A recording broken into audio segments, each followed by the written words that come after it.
Imagine a massive, like, global Fortune 500 corporation.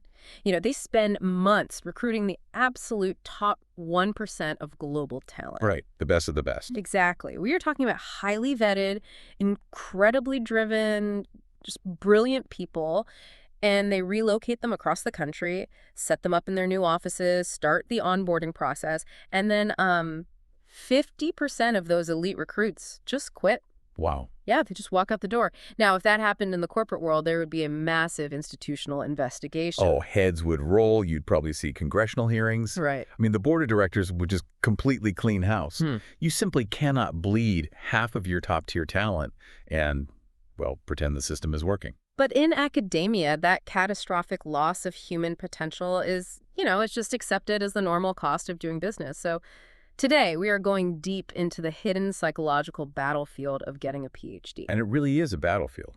It is. Our mission in this deep dive is to decode why so many brilliant doctoral candidates dropped out and to explore how supervisors can actually stop this hemorrhage, by shifting away from what you might call intuitive mentoring. Which is really just guessing, let's be honest. Basically, yeah. Shifting from that to a highly systematic, evidence-based psychological partnership. And to do that, we're synthesizing some truly incredible sources for you today. We'll be looking at massive institutional data, including a nature survey of over 6,000 graduate students. Huge sample size. Massive. We're also diving into the theoretical frameworks of educational psychologists, specifically Michael DeClercq and Terry Gatfield. Right. And we're grounding this whole discussion in practical faculty guidelines pulled straight from the University of Toronto. Okay, let's unpack this because my biggest surprise looking at this stack of research was simply the sheer volume of science dedicated to how to supervise. Yeah, it's a whole field of its own. Yeah, right. You constantly hear about the groundbreaking research these labs are doing, but the science of supervision itself is this massive hidden discipline. And we have to start with the severity of the attrition crisis. Because this isn't just, a few people changing their minds. No, it's an epidemic. I mean, large-scale reviews by prominent doctoral education scholars, people like Barbara Levitz and Chris Gold, they show that in Western countries, around 40 to 50% of doctoral candidates never finish their Ph.D. Wait, 50%? Up to 50, yeah. We need to completely dispense with the old-school academic myth that these dropouts are simply, well, students who couldn't cut it. Right, the idea that they just lacked individual grit or whatever. Exactly. The institutional data points to a massive structural failure, not a personal one. And the consistency across different countries is what really shocked me.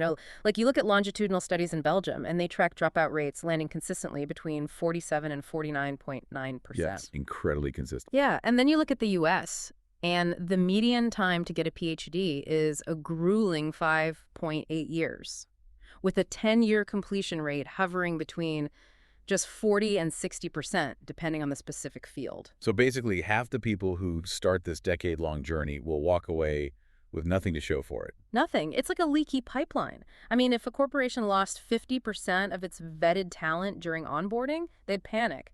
But academia has just normalized it. And that's just the statistical loss, right? The human toll is deeply alarming. Let's look at that nature survey of 6,000 graduate students you mentioned. Yeah, the mental health data there was dark. It really was. It found that 36% of respondents had actively sought help for anxiety or depression related to their Ph.D. Over a third. Over a third of the next generation of scientists and thinkers just pushed to the point of clinical intervention. And the stressors driving that anxiety, they were almost never the intellectual difficulty of the science. That's the crucial part. Right. It wasn't that the math was too hard or, the archives were too dense. The core stressors reported by those students were their supervisor relationships, intense time pressure, and totally unclear expectations. So if the intellectual rigor isn't what's breaking these students, well, something in their daily working environment is. Exactly. To stop this mass exodus, universities have to stop looking at the student's IQ and, start looking at the daily psychological conditions their supervisors are creating. Which brings us straight into the psychological root of academic persistence. Why do some people push through a 5-year gauntlet while others burn out in year 2? Well, the framework that makes sense of this is self-determination theory, or SDT. Okay, break that down for us. Sure. SDT is pretty much the gold standard for understanding motivation. It proposes that humans only thrive and persist when three very specific psychological needs are met. And these are universal needs, right? Totally universal. First is autonomy. That's the fundamental need to have a meaningful voice and choice in your daily work. Makes sense. Nobody wants to be a robot. Right. Second is competence, the internal feeling that you are capable and effective at what you're doing. Okay. And third is relatedness, which is just a sense of belonging and connection to the people around you. So think of it like a three-legged stool. You know, if you kick out any one of those legs, autonomy, competence, or relatedness, the student's persistence just collapses into burnout. That's exactly how it works. And a landmark study led by Michael de Klerk actually mapped these three needs onto real-world Ph.D. students. Oh, wow. How did they measure that? They used an assessment called the DN2S questionnaire, which stands for the Doctorate-Related Need Satisfaction and Frustration Scale. Very catchy. Very academic, yeah. They followed these students over 2 years and discovered 5 distinct doctoral motivation profiles based on this stool. And diagnosing which of these 5 profiles is, sitting across your desk is the absolute first step to saving a student from dropping out. Exactly. Let's walk through what these actually look like in the wild. Profile 1 is the globally satisfied student. Ugh, the unicorns. Basically, yeah. These are the folks scoring high in autonomy, competence, and relatedness. They know what they are doing, they feel ownership over their work, and they have friends in the lab. So for a supervisor, if you get one of these, you basically just need to provide clear structural milestones to avoid administrative bottlenecks, right? Right, just stay out of their way, make sure their funding paperwork is signed, keep the institutional road clear, and let them run. But profile 2 requires a totally different approach. This is the competence deficient student.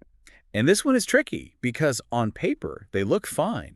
They might have a great relationship with their lab mates and plenty of freedom in their research, but internally, they are just plagued by chronic self-doubt. They fundamentally do not believe they are smart enough to be there. Imposter syndrome taken to the absolute extreme. Which creates a brutal psychological loop, The low confidence leads to massive procrastination. Oh, totally. The students sit staring at a blank Word document for a week. They make zero progress. And that lack of progress just reinforces their internal belief that they are a fraud. And to break that specific loop, a supervisor cannot just say, go write your methodology chapter. Right. That directive is just too vast. It triggers all their anxiety. Exactly. Instead, the supervisor has to prescribe highly visible, scaffolded micro milestones. Micro milestones. I like that. What does that look like? You tell them, by Thursday, I just want you to run one simulation and write 500 words describing the raw output. Don't edit it, just write it. By forcing these tiny, achievable progress loops, you slowly rebuild their self-efficacy step by step. That's so smart. It really works. Now, profile 3 is the poorly connected student. Okay, so these folks are highly capable. They know their science, but they are completely isolated. Right, and extreme isolation is a massive predictor of attrition. A student moves to a new city, sits in a dark archive for 10 hours a day, and talks to nobody. Yeah, that sounds miserable. So what does the supervisor do here? Here, the supervisor actually has to step in as a network builder. They have to consciously integrate them. Like forced socialization? Kind of. Facilitate a co-authorship with a senior postdoc, introduce them to a local reading group, just bring them into the social fold of the discipline because, well, nobody survives the 6-year degree alone. Yeah, you need a lifeline. Okay, profile 4 is the autonomy deficient student. And this seems incredibly common in large laboratory environments. Oh, very common. The student's highly competent, they are socially integrated, but they feel like a cheap lab technician just executing their advisor's agenda. Right, they have absolutely no say in the research questions they're spending 60 hours a week answering. And if they don't feel a sense of ownership over the project, even technically successful work just feels hollow. They might suddenly drop out in year 4 despite publishing great papers, simply because they feel like a cog in someone else's machine. Okay, here's where it gets really interesting, because I want to push back on this idea of granting autonomy. Is it actually realistic to give a PhD student total autonomy? What do you mean? Well, let's say I'm a principal investigator in a biology lab. I just secured a highly specific $2 million grant from the government to study one specific protein interaction. Right. The money is tied to the topic. Exactly. I am paying a doctoral student out of that grant. I can't just have that student walk in on Tuesday and say, actually, I want to study behavioral economics today. The grant is the grant, No, that is a very real constraint. And honestly, it's a trap a lot of principal investigators fall into. They assume autonomy means total unconstrained freedom, so they just offer none at all. Right. But in self-determination theory, autonomy doesn't mean doing whatever you want. The psychological cure for the autonomy-deficient student is a concept called project appropriation. Project appropriation, meaning what exactly? It's about giving them a psychological sense of ownership within the existing boundaries. So if the destination is set in stone by the grant, how do you give them the keys to the car? You shift from directive language to consultative language. Hmm. So the grant dictates that we are studying the specific protein, right? Yeah. But you sit down with the student and say, how should we design the assay to test this? You let them decide on the specific analytical methods. Oh, I see. You let them define the scope of the literature review. Or, even better, you carve out a smaller 10% side project that uses the same data but answers a question they personally came up with. That makes total sense. They need to feel their unique intellectual fingerprint on the work. Exactly. They just need a voice in the how, even if the what is predetermined. And that clarifies it perfectly. Okay, that brings us to the final and most dangerous group, Profile 5. The globally dissatisfied student. This one is Russ. Yeah, low autonomy, low competence, low relatedness. They are emotionally exhausted, burned out, and often facing severe external constraints outside of the university. This group is really standing on the edge of the cliff. For them, supervisors need to initiate what de Klerk calls structural triage. Triage like in an ER. Exactly. You pair high-frequency planning like weekly, extremely specific, minimum progress commitments to keep them anchored, with deeply compassionate personal involvement to help them navigate whatever external barriers are crushing them. Wow. Diagnosing those 5 profiles is incredibly helpful, but, it's really only the first half of the equation. Right. Diagnosis isn't a cure. Exactly. Knowing who is sitting across from you is great, but how do you actually adapt your management approach to help them? Well, a seminal 2005 paper by Terry Gatfield provides the blueprint here, detailing the supervisory management styles model. Okay, let's get into Gatfield. Gatfield built this brilliantly simple 4-quadrant grid based on 2 axes, structure and support. Basically, every action a supervisor takes falls somewhere on this grid. Right. So structure is the purely task-driven side of the relationship. It's setting firm boundaries, establishing rigid meeting schedules, defining milestones, and, demanding strict turnaround times for drafts. Pure logistics and accountability. Yeah. And then support, on the other hand, is the non-directive human side. It's pastoral care, emotional warmth, active confidence building, and just showing genuine sensitivity to a student's personal life. Exactly. So when you cross those 2 axes, 4 distinct management styles emerge. You have laissez-faire, which is low structure and low support. So the supervisor is essentially a ghost. A total ghost, yeah. Mm-hmm. Then you have pastoral, which is low structure but high support. The supervisor acts almost like a therapist. Okay, lots of feelings, not a lot of deadlines. Right. Then you have directorial, which is high structure and low support, so pure taskmaster. Uh-huh. And finally, contractual, which is high structure and high support. Okay.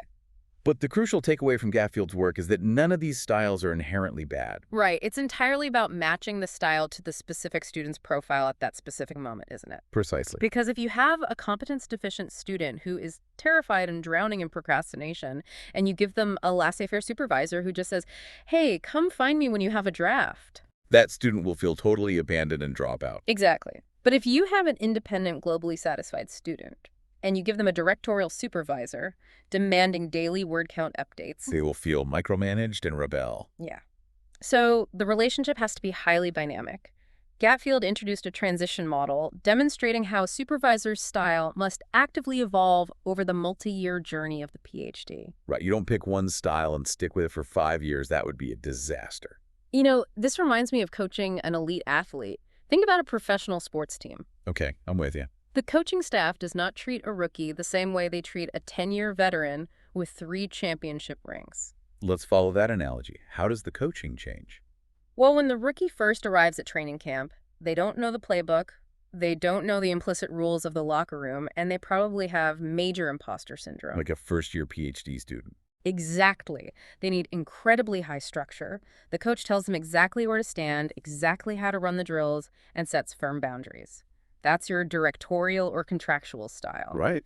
But flash forward to year 10, That veteran knows the playbook better than the coach. They have intrinsic motivation. If you try to micromanage their footwork, they will just tune you out. Yeah, you lose their respect. Exactly. So the coach steps back, becoming more laissez-faire or pastoral. You just support them emotionally, remove roadblocks, and let them do their thing. That maps perfectly onto Gatfield's phases of a PhD. I mean, phase one is the early literature review and topic search.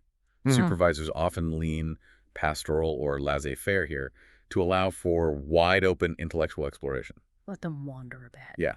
But phase two is the intense data collection and analysis. This phase demands high structure and high support, the contractual style, to keep the project from derailing. Because that's when things get real. Right. And then by phase three, the final write-up, the student has gained veteran independence, so the supervisor steps back again. But what's fascinating here is that Gatfield introduces a vital concept for when things go wrong. It's called the pastoral detour. The pastoral detour. That actually fits the athlete analogy beautifully, too. Imagine that 10-year veteran suddenly suffers a severe injury or, has a terrible personal tragedy off the field. Right. You don't force them to keep running heavy passing drills. You completely throw out the playbook and change your coaching style to rehabilitate them. Exactly. In a doctoral program, a student might be cruising along in a highly structured, task-driven phase, but then a personal crisis hits. A frightening health scare, a family emergency, or sudden massive financial distress. Real life happens. And when it does, the supervisor must temporarily pivot. You drop the rigid milestones, you move entirely into a high-support, low-structure pastoral style. Just focusing on the human. Yes. You provide the emotional safety net they need to recover. You protect their status in the program. And then once the crisis passes and they are stabilized, you slowly transition back to the work. Okay, so we understand the psychology of the 5 profiles, and we have Gatfield's theoretical grid of management styles. But let's ground this, right? How does a busy academic translate all this theory into their actual schedule next Monday morning? That's the real challenge. Fortunately, the University of Toronto School of Graduate Studies laid out a highly practical, evidence-based toolkit for faculty.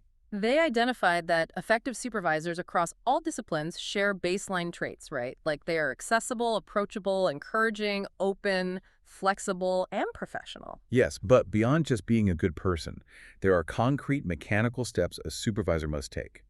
Step one is systematic profile diagnosis. You don't just guess your student's psychological profile based on their body language. You actively verbally assess it. Right. So during a regular one-on-one meeting, instead of just immediately asking to see the latest data tables, a supervisor should ask diagnostic questions, sometimes even using a 1 to 10 scale. I love the scale idea. Yeah, you ask, on a scale of 1 to 10, how competent do you feel in these core research tasks? Or, to what extent does this feel like your project versus just an extension of mine?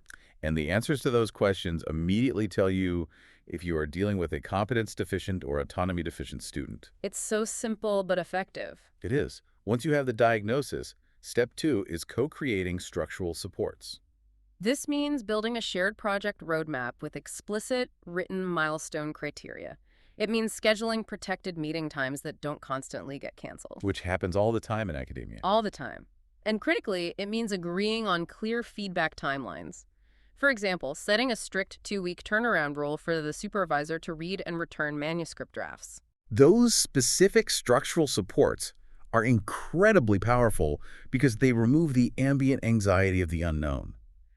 The student isn't wondering if their draft went into a black hole. They know they will get feedback in 14 days. So what does this all mean? As I was reading through these structural supports, shared roadmaps, explicit milestones, guaranteed feedback timelines, it hit me. This is just standard corporate project management. Oh, absolutely. It's what any competent mid-level manager at a software company or a logistics firm does every single day before lunch.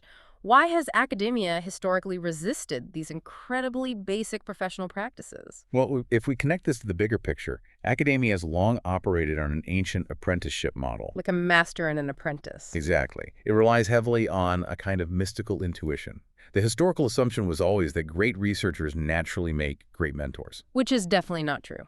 No.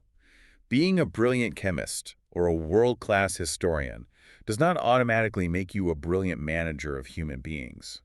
Implementing this specific toolkit finally moves doctoral supervision out of the dark ages of intuition and into the light of evidence-based professional practice. That makes a lot of sense, but there is one final crucial piece of that evidence-based practice we have to touch on, which is addressing external barriers. Right, because you can be the most emotionally intelligent, perfectly contractual supervisor in the world, but if the university system itself is crushing your student, they will still drop out. The Belgian longitudinal studies are incredibly revealing here. They look specifically at graduate teaching assistants, and the data prove that heavy teaching loads and funding instability heavily dictate completion rates. It's a huge barrier. As a Yeah. supervisor, your job isn't just to manage the science. Your job is to act as a shield. A shield, yeah. You have to help your students block out non-negotiable, protected research first hours and actively fight against institutional bloat that tries to treat them as cheap labor. So mentoring is clearly not a static one-size-fits-all checklist. It is a highly fluid, constantly diagnostic relationship. Exactly. Success isn't about somehow recruiting that perfect unicorn student who never needs help. It's about dynamically adjusting your structure and your support to fit the complex, evolving human being sitting right in front of you. It requires deep vigilance, genuine empathy, and, well, a willingness to adapt your own management style as the student grows, falters, recovers, and eventually masters their field. Absolutely. I want to leave you with a final lingering thought to mull over. It's something directly inspired by those Belgian studies regarding external barriers. We've spent this entire deep dive talking about how to fix the student-supervisor dynamic to prevent that shocking 50% attrition rate. Right, focusing on the people. Yeah, we've been operating on the assumption that the dropout rate is a failure of that specific interpersonal relationship. We assume it's a bug in the system that needs to be patched. But here is the provocative question you have to ask yourself. What if that 50% dropout rate isn't actually a failure of the student? What if it isn't a failure of the supervisor's management style either? Then what is it?